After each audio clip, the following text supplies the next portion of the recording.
بيت الخضيري.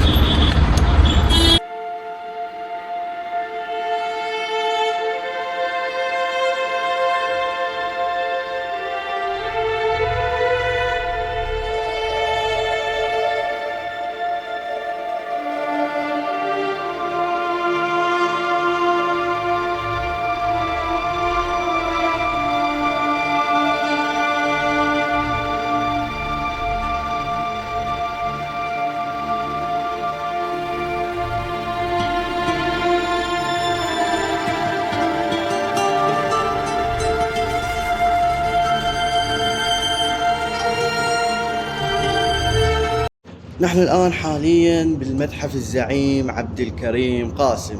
هذا المتحف كان سابقا بيت سكن بيها شخصيات عظيمة عالية، منهم ولاة عثمانيين، أشهرهم آخر والي للعراق خليل باشا لقب خليل الكوت، وهو البيت الخضيري يعود. وهذا المكان يعني سكن به شخصيات عسكرية أو سياسية بزمن الملكية، وزار ملك فيصل الأول، وسكن به جعفر العسكري حسب ما أتذكر. وبزمن حكومة الزعيم عبد الكريم قاسم وتشكيل الحكومة أصبحت هذا المكان اللي هو حاليا متحف للزعيم عبد الكريم قاسم صار وزارة الاقتصاد.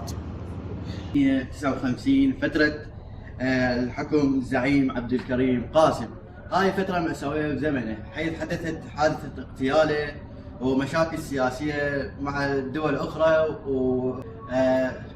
راحت بها شاعر رشيد. لكن هنا حاليا ليست سيارته اللي صارت بها حادث اغتيال بأمانة بغداد. هاي سيارته صار بها الحادث غير سيارة، السيارة اللي صار بها الحادث بأمانة بغداد، هاي سيارته الثانية، وهاي اللي صار بها يقولون بأحداث 2003 بالأمريكان.